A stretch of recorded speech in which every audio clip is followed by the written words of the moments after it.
Тағы да адамдардың айналысатын мәселесі, әсіресе қазіргі кезде мысалы көп мына үлкен супермаркеттер ұсынатын нәрсе. Ол рассрочка деген нәрсе. Рассрочкаға зат сатып алу. Бұның үкімі қалай болады шариғатта? Мен бұның барлығын неге айтып жатырмын? Өйткені қазір біз адал кәсіп деп айтып жатырмыз ғой. Бірақ адал кәсіп деп айтқаннан кейін өмірімізге араласып жатқан нәрселерді білмейтін болсақ, онда біз ол жалпы тақырыпты алып аламыз да, бірақ мәселелердің үкімін білмегеннен кейін білмеген жағдайда оған кіріп кетеміз. Мысалы, сіз зат сатып алмақшысыз, телефон сатып алмақшысыз. Жалпы бұл зат сатып алу мәселесінде негізі қарызға әсіресе зат сатып алу мәселесінде Пайғамбарымыз саллаллаху алейхи вассалам көптеген хадистерінде адамды қарыздан бездіреді. Тіпті Пайғамбар саллаллаху алейхи вассалам: "О Алла тағала, мен қарыздан сақта" деді. Мен дала'иддайн ва галабатир риджал деді. Яғни мен сол бағанағы төлей алмай қалатын қиын қарыздан сақта деп Пайғамбар саллаллаху алейхи вассалам дұға жасаған. Ғұламаларымыз айтады: "Ад-дайну шайнун фид-дин", немесе "Ад-дайну шайнуд-дин" дейді. Ад-дайн деген қарыз, дин деген дін. Сенің дініңді құртатын нәрсе дейді. Және хаммун бил-лайл ва зуллун бил-нахар деп ғұламаларымыз айтады. Түнде ұйқысыздық, күндіз қорлық дейді. Қарыз деген нәрсе негізінде. Бізде қазір адамдар осы кірісі мен шығысын есептемейді, көрпесіне қарамай көсіледі, сөйтіп қарызға батып жатыр. Мысалы, студент, оның стипендия оқып жатқан болса, стипендиясы 50 000 теңге. Қалған ата-анасы ауылдан әйтеуір үйтіп-бүйтіп қиналып ақша жіберіп жатыр. Бұл баратта, мысалы, бағанағы iPhone 10 немесе Samsung 10 телефонды 600 000 теңге, 700 000 теңгеге қарыз қалады. Оған сондай мұқтаждық бар ма ол жерде? Негізі қазіргі заман сондай заман, ғұламаларымыз айтады, көп реклама жүрген кезде адамда хажа уахмия деген нәрсе пайда болады дейді. Яғни өтірік қажеттілік. Сен өткен жылы ғана телефон алдың, телефоның істеп тұр, нормальный телефон. Бірақ ана көп жарнаманы көрген кезде сенде өтірік қажеттілік болады, пайда болады да, өзің телефоның нашар сияқты, дұрыс істемейтін сияқты, мысалы бұрын байқамаған нәрселердің байқалып, бір сөйтіп ойын кете бастайды ана нәрсеге. Сөйтіп сол үшін қарызданасың. Кейбір адамдар бар, солай жақсы өмір сүру үшін, керемет, мысалы, жұртқа мақтанып той істеу үшін кейде үйін, жерін сатып жатады. Үйін, жерін сатып жатады. Неге? Өйткені бана бір қызықты көргісі келеді. Пайғамбарымыз саллаллаху алейхи вассалам бұл мәселені айтып кетейік. Осы жерде Пайғамбарымыз саллаллаху алейхи вассалам өзінің хадисінде айтады: "Ман ба'a даран ау ардан ва лам ядж'ал саманаха фи мислиха лам юбарик лаху фиха" деді. Кімде-кім үйін немесе жерін сататын болса, кейін оның ақшасын тура сондай нәрсеге салмаса, Алла тағала оның ақшасына береке бермейді деді. Оның ақшасына Алла тағала береке бермейді деді. Яғни жылжымайтын мүлік деген нәрсені алып, бағанағы ысырапқа болмайтын бағанағы той немесе бір нәрсе сондай бір дүниелік рахаттарға, немесе тіпті ғұламаларымыз айтады, оны саудаға да салуға болмайды дейді. Саудаға да салуға болмайды. Мысалы, кейде бір адам өзінің баспанасы, бала шағасымен тұрып жатқан.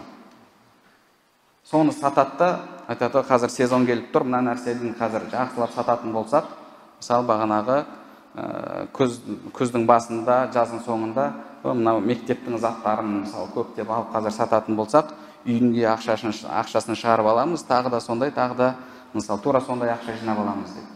Немесе басқа бір затты. Бір мереке келіп жатыр, сол мерекеде атылатын заттар анау деген секілді. Сөйтеді де үйін мысалы залогқа қояды. Үйін кейде сатпаса да, үйін барып залогқа қояды. Сөйтіп ақша алады. Оны саудаға салады. Кейін келе жатқан зат, мысалы, шекарада проблема болды. Зат қалып қалды, бір ай, 2 ай. Болады ғой ондай жағдай? Болады ма? Болады. Немесе тағы да басқа бір нәрсе болды. Көбінесе дұрыс көрсетпейді, декларацияны дұрыс толтырмайды. Ондай жағдай бар, мысалы білеміз. Сөйтіп, сонымен әлгі затына арест қойылды. Немесе ол уақытша шіріп кететін зат еді, шіріп кетті, сол жерде тұрып қалды да. Қарыз болды, салған ақшаң кетті ме? Кетті. Енді залогта тұрған үйіңді, қарызды кімнен алдың? Мысалы, банктен алдың ба? Банк тартып алды да, үйсіз қалдың. Сол үшін де пайғамбар саллаллаху алейхи айтады, кімде-кім үйін сататын болса, немесе жерін сататын болса, оның ақшасын тура сондай нәрсеге салмаса, Алла тағала оның ақшасына береке бермейді дейді. Сол үшін де қарыз деген нәрседен, әсіресе өтірік қажеттілік деген нәрседен біз сақ болуымыз керек. Жақсылап ойланатын болсақ, егер ойлануға кейде ойыңызға келмей жатса, әйеліңізбен ақылдасыңыз, әйеліңіз айтып беруі мүмкін. Мысалы, өмірден жай ғана өзімнің басынан өткен нәрсені айтып берейін. Алматыдан жазда отпуск кезінде Шымкентке келесің. Көлігіңе мініп келесің. Артында бала шағаң, мысалы, кешірек шығатын болсаң, біраз уақыттан кейін бала шағаның ұйқысы келеді. Сонымен кішкентай, мысалы, созылып жатып алса, қалғандарына орын жоқ, седан машинада. Сөйтіп, артта у-шу жылайды, бір-бірін итереді, үйтеді. Сөйтіп, 7 сағат миың ашып келеді. Сонымен ой пайда болады. Универсал машина алу керек. Артын тапчаң қылып қоясың, созылып бәрі ұйықтап келеді. Сонымен енді алғаннан кейін тәуірлеу машина алсам дейсің. Колесаны ашып қарайсың, ана машина қарайсың қымбат, машинаны қарайсың қымбат. Одан кейін оның өзің көлігін сатып, мына көлікті алатын болсаң, разница қанша төлеу керек екен, оны қайдан алуға болады, рассрочкасын қарайсың, ол жерде бағанағы проценті бар ма, жоқ па. Сөйтіп, оның шариғаттағы үкімі деп, соның басың ауырып жүреді. Бір апта басың ауырады, күнде кешке колесаны қарап отырасың, 10 күн ауырады. Сөйтіп, енді өзім басынан өткен жағдай. Бір күні сол үшін айтып жатқаным ғой, кейде әйелдеріңізбен ақылдасып тұрыңыздар деп. Маған айтты. Сіз осы көлікпен ауылға жылына қанша рет барасыз деді. Мен сол жазда отпуск кезінде барам ғой. Қыста қолдан келіп жатса, билет болып тұрса, пойызбен келесің, тыныш, рахат. Жылына бір рет, иә. Қысылысып артында отырсыз ба деді. Жоқ, мен өзім орнында рахаттанып айдап отырмын. Сіз қысылып жатқан жоқсыз, жоқ қысылып. Онда жылына бір рет, бір 7 сағатқа кішкене дауыстарға сабыр қылсаңыз, ол біз қысылысып шыдап отырып бара береміз. Не қыласыз? Оны қарызға батып, көлік алып деді. Соны үшін ойланып қалсың, шынымен де не қыламын, қаланың ішінде нормально жүрмін ғой, не керегі бар деп. Соның басынан әлгі баспасаң кетеді. Яғни кейде адамда мысалы сондай өтірік қажеттілік пайда болады. Сонымен барып қарызға ұрынасыз, басқа қыласыз, әлгі рассрочкаға зат сатып аласыз. Енді осы рассрочка мәселесіне қатысты. Бізде үлкен супермаркеттерде, бағана телефон сататын жерлерде, сол магазиндегі бағасы 100 мың болатын болса, тура сол 100 мыңға береді. Мысалы, 3 айға бөліп береді. Қарасаңыз, яғни шариғатқа ешқандай қарсы жері жоқ сияқты. Шариғатқа қайшы келетін жері жоқ сияқты. Бірақ бұл жерде біз мына нәрсені білуіміз керек. Енді мен оны өзім тексеріп, өзім қолымен ұстап алған жоқпын, бірақ жалпы негізі мына әсіресе экономика саласында істейтіндерді айтады.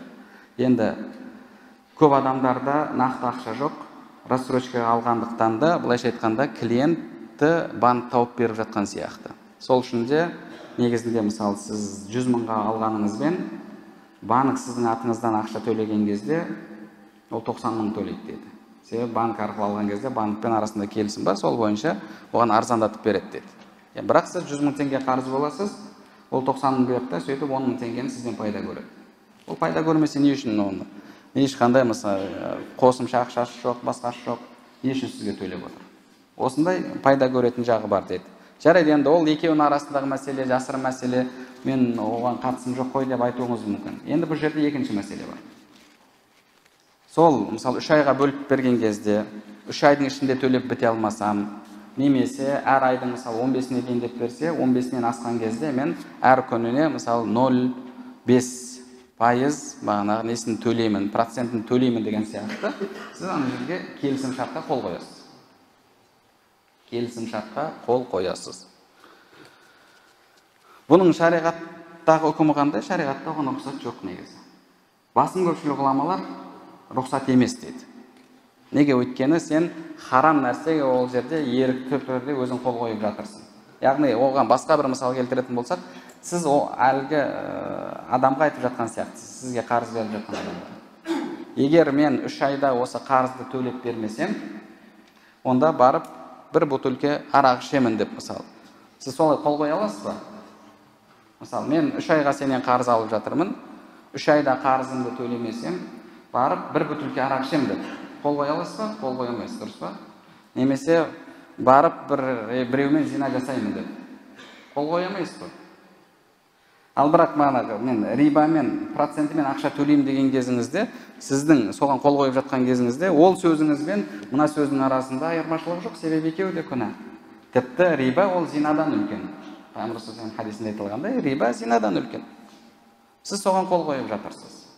Демек, негізінде шариғатта оған рұқсат жоқ. Енді кейбір ғұламалар айтады, егер дейді дұрыс саудаға дұрыс емес шарт кіретін болса дейді. Дұрыс емес шарт кіретін болса. Бірақ ол шарт, сол дұрыс емес шарт, тауарға немесе тауарға төленіп жатқан нәрсеге кірмейтін болса, одан бөлек шарт болатын болса, және ол орындалмаса, онда мынау келісім шарт дұрыс деген секілді көзқарасты айтады кейбір ғұламалар. Яғни, мысалы, сен соны уақытына жеткізбей төлейтін болсаң, онда сен харамға түскен болмайсың деген секілді көзқарасты айтатын Ханафи мазхабында ғұламалар бар. Біз ұстаздардан сұраған кезде осындай нәрсені айтты, бірақ басым көпшілік ғұламалар оған рұқсат бермейді. Сол үшін де қатты қажеттілік болып жатқан жағдай болмаса, мысалы, бағана үйіңе бір жылытатын нәрсе керек, тағы да басқа да сондай бір қатты мұқтаждық болып жатыр, нақты ақшаңыз жоқ, сондай кезде осы үкімді қарастыруға болады. Ал былай жалпылама басым көпшілік ғұламалар бұған негізінде рұқсат емес дейді.